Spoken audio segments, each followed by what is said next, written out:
दोस्तों, पिछली कहानी में आपने देखा कि गौरव और कोयल एक दूसरे से अलग हो चुके हैं और वजह गौरव की मां गायत्री जी और उसकी बहन पल्लवी है। पल्लवी मायके पर अपना एक छत्र साम्राज्य छोड़ना नहीं चाहती जो वह पिछले 12 सालों से चला रही थी।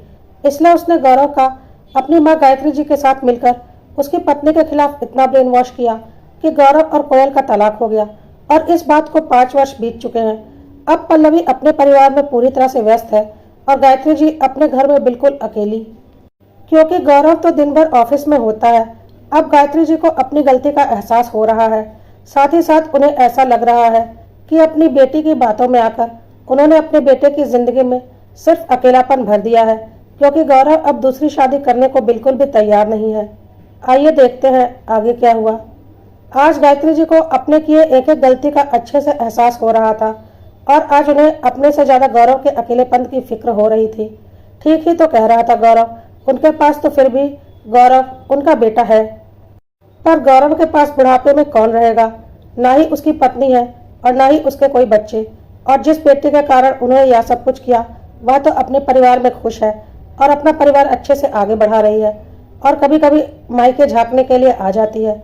क्या वह बुढ़ापे में अपने भाई का ख्याल रखेगी या उसके बच्चे अपने मामा का ख्याल रखेंगे? ऐसा कुछ नहीं होने वाला। उन्हें समझ में आ चुका था, इसलिए उन्होंने दोबारा गौरव को समझाने की कोशिश की और बोला, बेटा जो हो गया वह हो गया। अब तुम अपनी जिंदगी में आगे बढ़ो और कोई अच्छी लड़की देखकर उससे शादी कर लो। मैं तुम्हें इस तरह से अकेला नहीं देख सकती। जरूरी नहीं कि एक शादी नहीं टिकी तो अगली शादी भी नहीं टिकेगी। समझौते से सब कुछ हो सकता है। इस पर गौरव ने कहा, और वह समझौता तो आपने और पल्लवी ने कभी किया ही नहीं, जो मैं उस वक्त नहीं समझ पाया, पर अब मुझे अच्छे से समझ में आता है। मैं समझौते करने के लिए सिर्फ कोयल के ऊपर दबाव डालता था, कभी आपको और पल्लवी को नहीं समझाता था। पर ऐसा कैसे हो सकता है कि हर बार गलती सिर्फ और सिर्फ कोयल की हो? माँ, गलती हम सब की थी, लेकिन सजा हम सब कोयल को देते थे। उस कोयल को जो मुझे बेइंतहा प्यार करती थी, बस गलत बातों का विरोध करके आपको और पल्लवी को जवाब दे देती थी, जो मैं बर्दाश्त नहीं कर पा रहा था, क्योंकि मैं सच नहीं देख पा रहा था। क्योंकि मेरे साथ तो आप लोग हमेशा से अच्छे थे, लेकिन अब मुझे धीरे धीरे सब कुछ समझ में आ रहा है। गायत्री जी चुप थी, क्योंकि गौरव की कही एक एक बात सच थी। क्या बोलती वह? उन्होंने बस इतना बोला, बेटा जो हो गया उसे तो नहीं बदला जा सकता, पर आगे की जिंदगी सुधारी तो जा सकती है ना। एक बार दोबारा अपनी जिंदगी के बारे में सोच। तुझे पूरा हक है अपनी जिंदगी में खुश रहने का, और मैं तुझे गारंटी देती हूँ इस बार कुछ भी गलत नहीं होगा। हम सब मिलकर सारे रिश्ते संभाल लेंगे, कोई रिश्ते नहीं टूटेंगे, सब प्यार मोहब्बत से रहेंगे। इस पर गौरव ने कहा, लेकिन जिसे मैं प्यार करता था वह तो टूट गई ना, मैं उसका साथ तो नहीं दे पाया ना। गायत्री जी कुछ नहीं बोली और चुपचाप वहां से चली गई। आखिर क्या सफाई देती वह। आज गौरव भी बहुत दुखी था। उसे रह रहकर कोयल की याद आ रही थी। इसी धुन में पता नहीं क्या सोचकर आज 5 सालों के बाद वह कोयल के घर की तरफ मुड़ गया। उसे तो यह भी नहीं पता था कि कोयल अभी भी उसके इंतजार में है या वह अपनी जिंदगी में आगे बढ़ गई है और उसने दूसरी शादी कर ली है। पर आज वह खुद को रोक नहीं पा रहा था और कोयल के घर पहुंच चुका था। कोयल के मम्मी पापा ने जब उसे देखा तो बोला, आज इधर का रुख कैसे कर लिया? अब क्या काम है यहाँ पर? इस पर गौरव ने बोला, कोयल कहाँ है? कोयल के पापा ने बोला, उससे तुम्हें क्या क्या लगती है वह तुम्हारी? गौरव ने बोला, एक बार मिलना चाहता हूँ उससे, अगर उसने दूसरी शादी नहीं की हो तो, वरना मैं चुपचाप यहाँ से जा रहा हूँ। उसकी नई जिंदगी में मैं कोई तमाशा नहीं करना चाहता। कोयल के पापा ने उसे अंदर बुला लिया और बोला, बैठो, मैं कोयल को बुलाकर लाता हूँ। और वह घर से बाहर चले गए। थोड़ी देर के बाद वह कोयल को लेकर आए। यह देखकर गौरव हैरान हो गया कि कोयल अपने मायके में नहीं रहती, वह किसी और घर से आई थी। कोयल ने बोला, हाँ, मैं अपने मायके में नहीं रहती, क्योंकि मैं नहीं चाहती यहाँ मेरी वजह से मेरे भाई भाभी को ऐसा लगे कि मैं उनकी ज़िंदगी में, उनके घर में कोई हस्तक्षेप कर रही हूँ। इसलिए मैं किराए का घर लेकर उसमें ही रहती हूँ और यहीं पास में रहती हूँ। मम्मी पापा आते जाते रहते हैं, भाई भाभी भी आते जाते रहते हैं। कोई किसी की ज़िंदगी में दखलंदाजी नहीं करता, सब सुकून से है। मैं खुद नौकरी करती हूँ और अपना खर्च चलाती हूँ। वैसे मेरे भाई भाभी ने मुझे कभी नहीं कहा कि मैं अलग रहूं, लेकिन मैं नहीं चाहती थी कि मेरी वजह से रिश्तों में थोड़ी सी भी खटास हो, क्योंकि मैं उन बहनों में से नहीं हूँ जो जानबूझकर अपने भाई भाभी का घर न बसने दें। गौरव चुप था, वह क्या बोलता। उसने बोला, तुमने दूसरी शादी नहीं की? कोयल ने बोला, नहीं, शादी पर से विश्वास उठ गया। एक शादी करके ही दिल भर गया। क्या करूंगी अब दूसरी शादी करके? क्या पता दूसरे घर में भी एक गायत्री देवी और एक पल्लवी मिल जाए, और फिर दूसरा पति भी तुम्हारी तरह आंख का अंधा और कान का कच्चा निकले। बार बार एक ही दुख मैं नहीं झेल सकती, इसलिए अकेला रहना ही बेहतर है। और तुमने दूसरी शादी नहीं की? इस पर गौरव ने बोला, नहीं, तुम्हारे बाद अपने इस दिल में किसी और को जगह ही नहीं दे पाया, और मेरे मन में भी वही डर था कि जब मैं एक शादी नहीं निभा पाया तो क्या गारंटी है मैं दूसरी शादी निभा लूंगा। कोयल और गौरव एक दूसरे को देख रहे थे। दोनों के दिल में अभी भी एक दूसरे के लिए प्यार था। गौरव ने बोला, कोयल, क्या मुझे एक दूसरा मौका नहीं दोगी? यह सब कुछ सुनकर कोयल हैरान हो गई, लेकिन फिर कुछ सोचकर उसने बोला, मुझे सोचने के लिए थोड़ा वक्त चाहिए, कम से कम 1 महीने का वक्त। उसके बाद ही मैं कुछ फैसला लूंगी। गौरव उससे अगले महीने मिलने की बात बोलकर वहां से चला गया और 1 महीने बाद कोयल से मिलने उसके घर पहुंचा। कोयल ने बोला, मैं तुम्हें एक दूसरा मौका दे सकती हूँ, लेकिन पल्लवी के भाई को बिल्कुल भी नहीं। तुम्हारी मम्मी फिर भी मेरी सासू माँ है, तो उनकी बातें तो मैं बर्दाश्त भी कर लूंगी, लेकिन तुम्हारी बहन को कोई हक नहीं कि हर मामले में वह हमें कुछ भी बोले।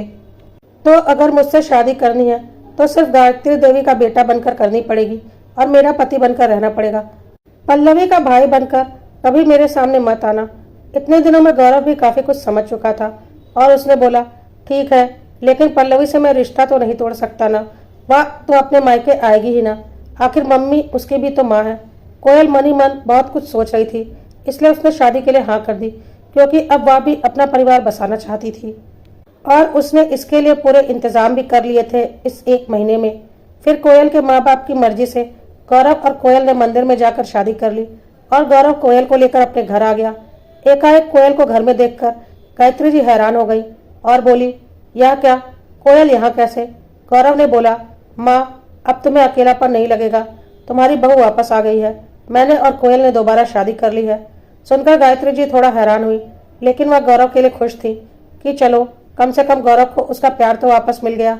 और इस बार वह पल्लवी के साथ मिलकर कोई खुराफाती नहीं करेंगी, क्योंकि पल्लवी की असलियत तो उन्होंने भी इन दिनों अच्छे से देख ली थी। अब गायत्री देवी बस अपने काम से काम रखती थी और कोयल उन्हें वक्त पर खाना पीना, दवाइयाँ वगैरह दे देती थी। गायत्री देवी फालतू के घर के पचड़ों में नहीं पड़ती थी और सारे घर की जिम्मेदारी उन्होंने कोयल को सौंप दी थी, क्योंकि इस बार वह ऐसा कुछ नहीं करना चाहती थी कि गौरव की जिंदगी दोबारा बर्बाद हो। और कोयल भी खुश थी, क्योंकि उसे गायत्री देवी से कोई दिक्कत नहीं थी। दिक्कत करने वाली तो कोई और ही थी, जिसने पिछली बार गायत्री देवी और गौरव दोनों का ब्रेन वॉश किया था। उधर कुछ दिनों के बाद पल्लवी को जैसे ही पता चला कि कोयल दोबारा उसके भाई की पत्नी बनकर उसके मायके में आ चुकी है, उसे बिल्कुल भी बर्दाश्त नहीं हुआ, या उसे अपनी हार लग रही थी। उसे लग रहा था कि उसने तो कोयल को घर से निकाल फेंका था, फिर दोबारा वह उस घर में कैसे आ गई। इतने दिनों में पल्लवी मायके झांकने भी नहीं आती थी, लेकिन अब वह तुरंत दौड़ी दौड़ी मायके आ गई। आखिर उसे अपना वर्चस्व जो दिखाना था। उसके दिमाग में तो यह चल रहा था कि कोयल ने दोबारा उसके भाई को अपने मोहजाल में फंसा लिया होगा और वह फिर से अपने षड्यंत्र करके उसे उस घर से फेंक देगी। पल्लवी को वहां देखकर गायत्री देवी हैरान हो गई और बोली, आज तू इधर का रास्ता कैसे भूल गई? पल्लवी ने बोला, क्या माँ, अब अपनी बेटी को ही ताना मारोगी? तुम्हारी बेटी हूँ, इस घर पर पूरा हक है मेरा, जब दिल करेगा तब आऊंगी, आखिर यह घर मुझे ही तो संभालना है। इस पर गायत्री देवी ने बोला, नहीं बेटा, तू अब अपना घर संभाल, तेरे घर को तेरी ज्यादा जरूरत है। मेरा घर संभालने के लिए मेरी बहू इस घर में आ चुकी है और वह बहुत अच्छे से इस घर को संभाल भी रही है। और वैसे भी जब घर में बहू आ जाती है तो बहू का हक होता है घर को संभालना, ना कि बेटियों का। बेटी अपना ससुराल संभाले वही अच्छा लगता है। सुनकर पल्लवी हैरान हो गई, क्योंकि उसे तो लग रहा था कि गायत्री देवी उसका साथ देंगी, लेकिन यहाँ तो सब कुछ उल्टा हो रहा था। इसलिए पल्लवी ने कुछ बोला नहीं। उसी वक्त कोयल उधर से गुजरी और उसने पल्लवी को देख लिया था। पल्लवी को देखते ही कोयल ने उसे इग्नोर कर दिया और चुपचाप अपने कमरे में चली गई। तो पल्लवी ने फिर अपना पुराना ड्रामा चालू किया। देखा माँ, अपनी बहू को ननंद आई है, लेकिन एक गिलास पानी के लिए भी नहीं पूछा, चाहे तो दूर की बात है, कैसे इग्नोर करके अपने रूम में चली गई। इस पर गायत्री देवी ने कहा, हाँ, तो तू इतने सालों से इस घर को संभाल तो रही है, तुझे तो इस घर का सब कुछ पता ही है। जाकर चाय बना ले और मुझे भी पिला और अपनी भाभी को भी पिला। बहुत दिन हो गए तेरे हाथ की चाय पिए हुए, मुझे भी चाय पीने का मन कर रहा है। जा जल्दी से चाय बना कर ला।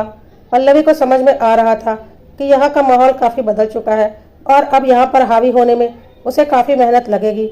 लेकिन उसने सोच लिया था कि वह कोयल को तो इस घर में कभी भी हावी नहीं होने देगी, इसके लिए चाहे उसे कुछ भी करना पड़े। वैसे उस वक्त पल्लवी चुपचाप किचन में चली गई चाय बनाने के लिए, क्योंकि अभी तो सबसे पहले उसे गायत्री देवी को वापस अपने कब्जे में लेना था। उसके बाद ही वह कोयल के साथ कुछ खुराफाती कर पाती। यह बात वह अच्छे से जानती थी। किचन में जाने पर पल्लवी को कोई भी सामान नहीं मिल रहा था, न ही चाय की पत्ती, न ही चीनी, और पल्लवी डब्बे पर डब्बे खोले जा रही थी कि तभी कोयल वहां आ गई और बोली, क्या हुआ पल्लवी, कोई सामान नहीं मिल रहा? रुको मैं बताती हूँ, कहकर कोयल ने चाय की पत्ती और चीनी का डिब्बा निकाल दिया। इस पर पल्लवी बोली, अरे तो डब्बे सही जगह पर रखोगी तभी तो मिलेगा। तो कोयल ने बोला, हाँ तो सामान जगह पर ही है, मेहमानों को क्या पता कि घर में चाय की पत्ती और चीनी कहाँ रखी हुई है, या तो घर की मालकिन और बहू को ही पता होता है। सुनकर पल्लवी को बहुत जोर का गुस्सा आया और वह गौर से किचन को देखने लगी। कोयल ने पूरा किचन अपने हिसाब से सेट कर दिया था और पल्लवी के हिसाब से लगाई गई एक एक चीज को उसकी जगह से हटा दी थी। कोयल ने पल्लवी से बोला, क्या हुआ, हैरानी हो रही है? घर अब तुम्हारे हिसाब से नहीं रहा, सही समझ रही हो, सब कुछ बदल दिया है मैंने, क्योंकि मुझे तुम्हारे नाम से भी नफरत है। तो इस घर में मैं तुम्हारे हिसाब से चीजों को कैसे रख सकती हूँ? यहाँ तक कि फ्रिज की डायरेक्शन तक बदल दी है। गौर नहीं किया तुमने? अब इस घर में वही होगा जो मैं चाहूंगी और वैसा ही होगा जैसा मैं चाहूंगी। वैसे हॉल में तुम्हारी बनाई जो पेंटिंग लगी थी ना, मुझे बिल्कुल भी पसंद नहीं थी, उठाकर डस्टबिन में डाल दिया है मैंने। सुनकर पल्लवी हैरान हो गई और उसने हॉल में जाकर देखा तो सच में वहां उसकी बनाई पेंटिंग की जगह कोई और पेंटिंग लगी हुई थी। कोयल ने आगे बोला, वैसे इस बार तो मेरी शादी मंदिर में हो गई, लेकिन जब हमारी पहली शादी हुई थी ना, यहाँ आते ही सबसे पहले मैंने वह एल्बम निकाला और उसमें से तुम्हारी सारी फोटो काट कर फेंक दी, और जो नहीं कट सकती थी उसे परमानेंट मार्कर लगाकर ब्लैक कर दिया, क्योंकि मैं तुम्हारी शक्लें भी नहीं देखना चाहती, इतनी नफरत करती हूँ मैं तुमसे। मेरे मायके के साइड की एल्बम तो मेरे पास ही थी, उससे तो मैंने तुम्हें कब का निकाल कर फेंक दिया था, लेकिन गौरव का साथ कभी नहीं छोड़ा था। और देखो आज ईश्वर की कृपा से मैं और गौरव दोबारा एक साथ है। अब पल्लवी को बहुत जोर का गुस्सा आ रहा था और वह गुस्से में अपने कमरे की तरफ जा रही थी, लेकिन उसके अंदर घुसते ही वह हैरान हो गई। उसका पूरा इंटीरियर चेंज हो चुका था और उसमें बड़े बड़े अक्षरों में लिखा था, आवर ब्यूटीफुल गेस्ट रूम। कोयल ने बोला, क्या हुआ, हैरानी हुई? या अब तुम्हारा कमरा नहीं बल्कि गेस्ट रूम है, जिसमें अगर कोई गेस्ट आएगा तो ठहरेगा। वैसे तुम भी अब गेस्ट ही हो, अगर यहाँ रुकना है तो रुक सकती हो। पल्लवी को बहुत जोर का गुस्सा आ रहा था। कोयल ने आगे बोला, क्या हुआ, अपनी दीवार पर लगी हुई बड़ी सी तस्वीर खोज रही हो? आओ दिखाती हूँ, कहकर वह उसे बालकनी में लेकर चली गई। वहाँ साइड में उसकी तस्वीर रखी हुई थी और उस पर बुरी तरह से सीलन लगी हुई थी, जिससे फोटो बुरी तरह से खराब हो गई थी। और उसने बोला, एसी का पानी इस तस्वीर में जा रहा था, पानी की वजह से यह तस्वीर पूरी तरह से खराब हो चुकी है, इसलिए तो इसे बालकनी में रख दिया है। मम्मी जी से बोला था तो उन्होंने बोला, अभी बालकनी में रख दो, अगर ठीक हो पाई तो हम करवा लेंगे, वरना तो फेंकना ही पड़ेगा। और मुझे नहीं लगता कि यह तस्वीर कभी भी ठीक हो पाएगी, और अगर हो भी पाएगी तो मैं उसे उस लायक नहीं छोड़ूंगी। कहकर कोयल ने अपने हाथ में पकड़ा हुआ पानी का गिलास उस तस्वीर के ऊपर अच्छे से उड़ेल दिया और बोला, एसी से तो इसके ऊपर कोई पानी नहीं टपका था, पर मैं डेली इसमें अच्छे से पानी डालती हूँ, क्योंकि मुझे यह तस्वीर इस कमरे में बिल्कुल भी बर्दाश्त नहीं। और सीधा सीधा एक माँ से तो नहीं बोल सकती कि अपनी बेटी की तस्वीर घर से हटा दे, तो मैंने अपने तरीके से इसे हटा दी और गारंटी लेती हूँ अब इस घर में तुम्हारी कोई तस्वीर नहीं रहेगी। जब तक मम्मी जी हैं शायद उनके पास तुम्हारी कुछ तस्वीरें होंगी, लेकिन उनके बाद वह तस्वीर भी डस्टबिन में जाएंगी, यह वादा है मेरा। अब पल्लवी को बहुत ज्यादा गुस्सा आ रहा था और वह बोल रही थी, तुम्हें क्या लग रहा है यह सब छोटी मोटी हरकतें करके तुम मुझसे जीत जाओगी? खुश हो जाओ या छोटी मोटी हरकतें करके, जितना खुश होना है हो जाओ, मुझे कोई फर्क नहीं पड़ता। बस कुछ दिन आराम से इस घर में रह लो, फिर धीरे धीरे मैंने भाई को दोबारा अपने कब्जे में नहीं ले लिया और तुम्हारा खेल इस घर से खत्म नहीं कर दिया तो मेरा नाम बदल देना। अभी हवा मेरे विपरीत बह रही है, तो ऐसे विपरीत हवा में मैं वार नहीं करूंगी, लेकिन हाँ, हवा का रुख अपनी तरफ जरूर मोड़ूंगी, फिर तुम्हें तुम्हारी औकात दिखाऊंगी। दोबारा तुम्हें तुम्हारे मायके न पहुंचाया तो देख लेना, मैं किसी भी दूसरी लड़की को इस घर में बर्दाश्त कर लूंगी, लेकिन तुम्हें तो मैं कभी भी इस घर में नहीं रहने दूंगी, अब तो कभी नहीं। जब तुम मुझे खुला चैलेंज दे रही हो, अगर तुम शांति से रहती तो इस बार मैं कोई खुराफाती नहीं करती, लेकिन इस बार तो तुमने आते ही सीधा मुझे ही चैलेंज कर दिया। तो अब देखो वक्त के साथ मैं क्या करती हूँ। इस पर कोयल ने बोला, मुझे पता है नंद रानी, तू कितनी खुराफाती है और कितनी जलनखोर है। तेरी इस जलनखोरी की वजह से ही 5 साल पहले हम अलग हुए थे। अगर यह 5 साल हमारी जिंदगी के तुमने बर्बाद नहीं किए होते तो आज हम अपनी जिंदगी में अच्छे से सेटल हो गए रहते, हमारे भी बच्चे होते, हमारा भी परिवार होता। लेकिन कोई नहीं, लेकिन अब हो जाएगा। जल्दी ही तुझे बुआ बनाऊंगी, लेकिन हाँ, बुआ का कोई नेक नहीं दूंगी और ना ही तुझे कभी इस घर में चढ़ने दूंगी। इस बार मैं पूरी तैयारी से आई हूँ, क्योंकि मुझे पता था तू क्या चीज़ है, तो इस बार मैं तेरा पक्का इंतजाम करके आई हूँ। इस पर पल्लवी ने बोला, अच्छा, ऐसा क्या इंतजाम कर लिया है और ऐसा कैसे सोच लिया कि मैं इस घर में चढ़ूंगी नहीं। यह घर मेरे मम्मी पापा का है और मेरा जब दिल करेगा मैं इस घर में आऊंगी। ना तुम्हारी और ना तुम्हारे पति की औकात है कि मुझे इस घर में आने से रोके। इस पर कोयल ने कहा, हाँ बात तो ठीक है, यह घर तुम्हारे मम्मी पापा का है, इस पर तुम्हारा पूरा हक बनता है, पर मैं हूं ना तुम्हें इस घर में आने से रोकने वाली। और अब मैं चाहती हूँ कि तुम इस घर की दहलीज कभी पार मत करो। हमारे बुलाने पर भी कभी इस घर पे चढ़ने की कोशिश मत करना, क्योंकि फॉर्मेलिटी के लिए तो तुम्हें बुलाना ही पड़ेगा, लेकिन तुम अपने साइड से मना कर देना और गलती से भी इस घर में दोबारा मत चढ़ना। इस पर पल्लवी ने बोला, अच्छा, पर मैं ऐसा क्यों करूंगी? दिमाग ठीक है तुम्हारा? कोयल ने बोला, बिल्कुल नंदन रानी, मेरा दिमाग बिल्कुल ठीक है। दिमाग तो तुम्हारा अब मैं ठीक करूंगी। इस बार तुम्हारी पूरी कुंडली निकाल कर लाई हूँ तुम्हें सीधा करने के लिए। पल्लवी हैरानी से कोयल की ओर देख रही थी। कोयल ने आगे बोला, बहुत रिसर्च किया मैंने तुम्हारे बारे में। जब गौरव ने मुझे दोबारा प्रपोज किया तो मैंने उससे 1 महीने का वक्त मांगा था। मैं चाहती तो उसी वक्त उससे शादी कर सकती थी, लेकिन नहीं, मुझे पहले तुम्हारा पक्का इंतजाम करना था। इसलिए मैंने सोच लिया था पहले तुम्हारे किसी कमजोरी को पकड़ना पड़ेगा, उसके बाद तुम्हारा पत्ता उस घर से हमेशा के लिए साफ करना पड़ेगा और उसके बाद ही मैं उस घर में बहू बनकर जाऊंगी, क्योंकि मैं तुमसे इतनी नफरत करती हूँ कि तुम्हारी शक्ल तक मुझे बर्दाश्त नहीं। इस पर पल्लवी अकड़ कर बोली, अच्छा, तो ऐसी कौन सी कमजोरी पकड़ ली तुमने मेरी कि मैं इस घर में नहीं आऊंगी? कोयल ने बोला, क्यों, मुझे कच्चा खिलाड़ी समझा है क्या? चलो बता ही देती हूँ। वैसे तुम एक बात बताओ, तुम्हारे मम्मी पापा ने तुम्हारी शादी इतनी कम उम्र में क्यों कर दी थी, जबकि तुम्हारी पढ़ाई भी पूरी नहीं हुई थी, बल्कि तुमने तुरंत ही 18 वर्ष पूरे किए थे और 18 की होते ही तुम्हारी शादी भी हो गई। कुछ हैरानी की बात नहीं है? पल्लवी ने बोला, हाँ, तो इसमें कौन सी बड़ी बात हो गई, शादी ही तो की थी, कोई डकैती थोड़ी ना डाल दी थी। कोयल ने बोला, अरे बाबा, इतना हाइपर क्यों हो रही हो, पूरी बात तो सुन लो। लगता है तुम्हारी याददाश्त कमजोर हो गई है, क्योंकि वैसे भी तुम्हारी शादी को लगभग 17 साल हो गए हैं। 12 साल तो पहले ही हो रखे थे और 5 साल से तुमने अपने भाई भाभी को अलग कर रखा था। पर इन 17 सालों में तुम कितनी आसानी से अपने पहले पति को भूल गई और दूसरे पति के साथ अपनी दुनिया बसा ली। अब पल्लवी हैरान हो गई, यह कोयल क्या बोल रही है। कोयल ने आगे बोला, घबराओ नहीं, अभी तो शुरुआत है, पूरी बात तो सुन लो। सारा कच्चा चिट्ठा निकाल कर लाई हूँ इस बार तुम्हारा। और पता है कैसे निकाला? तुम्हारे कॉलेज की एक फ्रेंड थी सोनिया, याद है, जो कि मेरे बेस्ट फ्रेंड की बुआ लगती है। अब तुम सोचोगी कि मुझे कैसे पता कि मेरे बेस्ट फ्रेंड की बुआ सोनिया तुम्हारी बेस्ट फ्रेंड है। तो सुनो, 1 महीने पहले मैंने तुम्हारे कॉलेज के बारे में पता किया और फिर मुझे पता चला, फिर मैंने थोड़ी खोजबीन की तो मुझे पता चला उसी कॉलेज में मेरे बेस्ट फ्रेंड की बुआ सोनिया भी पढ़ती थी, जो कि तुम्हारे ही उम्र की थी।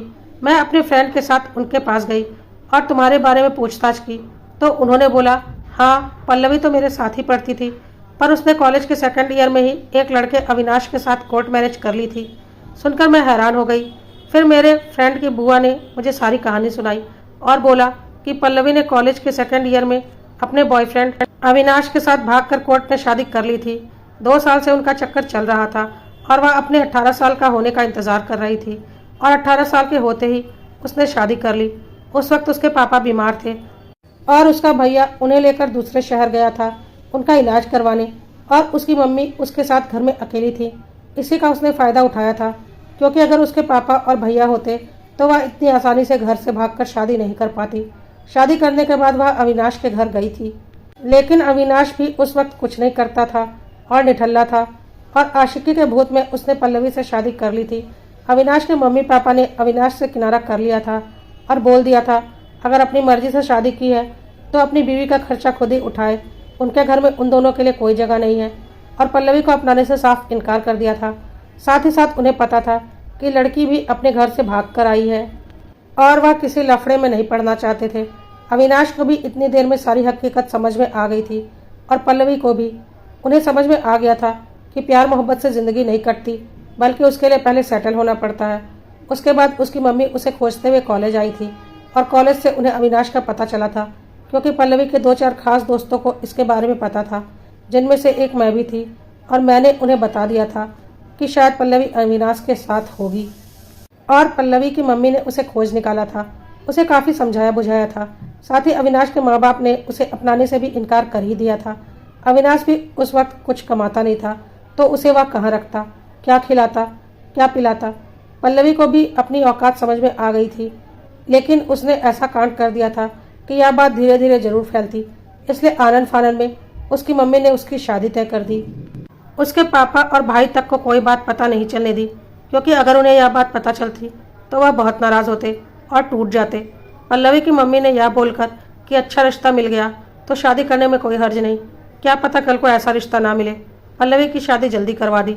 उस वक्त उसका भाई काफ़ी नाराज़ भी हुआ था कि कम से कम पल्लवी की पढ़ाई तो पूरी कर लेने दी होती, लेकिन पल्लवी के नसीब से अच्छा रिश्ता मिल गया और बात वहीं पर दब गई। यह बात आज तक दोनों माँ बेटी के बीच में है और अब तो मेरा भी पल्लवी से कोई कांटेक्ट नहीं। अब तो वह अपनी गृहस्थी में पूरी तरह से सेटल होगी। चलो बढ़िया ही है, किसी की ज़िंदगी तो बर्बाद नहीं हुई। कोयल ने बताया कि उसने बातों ही बातों में अपनी फ्रेंड की बुआ से यह बात निकलवा ली थी, क्योंकि वह भी कम होशियार नहीं है, जिससे पल्लवी काफ़ी टेंशन में आ गई थी। कोयल ने आगे बोला, क्यों हैरान हो गई ना, मैंने तुम्हारी इतनी दबी छुपी बात निकाल ली। मैं और भी बहुत कुछ निकाल सकती हूँ, क्योंकि मुझे बहुत अच्छे से पता है तुमने कोर्ट में शादी तो की थी पर तलाक नहीं लिया है, तो कायदे से जब तक तलाक ना हो दूसरी शादी जायज़ नहीं होती। शायद तुम्हारा बॉयफ्रेंड अविनाश भी अब अपनी पत्नी के साथ सेटल होगा और तुम भी अपने परिवार में सेटल हो। जरा सोचो, अगर यह मामला दोबारा उछल गया तो क्या होगा, तुम्हारा बसा बसाया परिवार टूट जाएगा। अरे तुम्हारी तो शादी ही अवैध घोषित हो जाएगी, क्योंकि यह तुम्हारी दूसरी शादी है, पहली शादी का तलाक हुए बिना। हाँ, पर इन सब में गेहूं के साथ घुन भी पिसेगा, तो शायद तुम्हारे पहले पति अविनाश का परिवार भी बर्बाद हो जाए, क्योंकि शादी तो उसकी भी वैध नहीं रहेगी। पर कोई बात नहीं, तुम दोनों जो प्यार उस वक्त नहीं निभा पाए थे, अब निभा लेना अपने पहले प्यार को, क्योंकि अब तो तुम्हारा पहला प्यार वेल सेटल्ड भी होगा। आखिर जायज़ शादी तो तुम्हारी उसी के साथ है, तुम्हारी तो यह दूसरी शादी ही नाजायज़ है। सुनकर पल्लवी अंदर तक हिल गई। उसके चेहरे पर पसीने की बूंदें साफ दिख रही थी। कोयल ने उसके चेहरे से पसीने की बूंद को अपनी उंगलियों पर लिया और हवा में उड़ा दिया और बोला, क्या हुआ, पसीने छूट गए, पानी चाहिए? कहकर कोयल ने पानी का एक गिलास उठाया और उसके मुंह पर पानी फेंक दिया। पल्लवी हैरान हो गई कि कोयल ऐसा बर्ताव भी कर सकती है। उसने सपने में भी नहीं सोचा था। कोयल ने बोल दिया, यह बात आज तक तुम्हारा भाई नहीं जानता और न ही तुम्हारा पति और ससुराल वाले और तुम्हारे बच्चे। अगर चाहती हो कि आगे भी कोई ना जाने तो जिंदगी में कभी दोबारा इस घर की दहलीज पार मत करना, वरना अगली बार यह बात तुम्हारे और तुम्हारे मम्मी के बीच में नहीं रहेगी और तुम्हारे भाई के साथ साथ तुम्हारा पति और तुम्हारे बच्चे भी जान जाएंगे कि तुम्हारा मौजूदा पति तुम्हारा पहला पति नहीं बल्कि दूसरा पति है और तुम्हारी शादी ही जायज़ नहीं है। और जब तुम्हारी शादी ही जायज़ नहीं है तो तुम्हारे बच्चे कैसे जायज़ होंगे? पल्लवी से कुछ बोलते नहीं बन रहा था, लेकिन कोयल ने बोला, बस इसके आगे मुझे कुछ नहीं बोलना। अगर अपनी 17 साल पुरानी दूसरी शादी बचाना चाहती हो तो चुपचाप निकलो मेरे घर से। और याद है ना मैंने क्या कहा है, इस घर में दोबारा चढ़ने की कोशिश भी मत करना।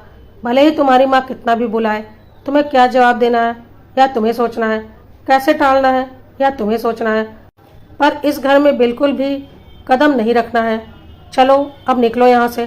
कहकर कोयल ने पल्लवी को गेट की तरफ उंगली करके गेट का रास्ता दिखा दिया।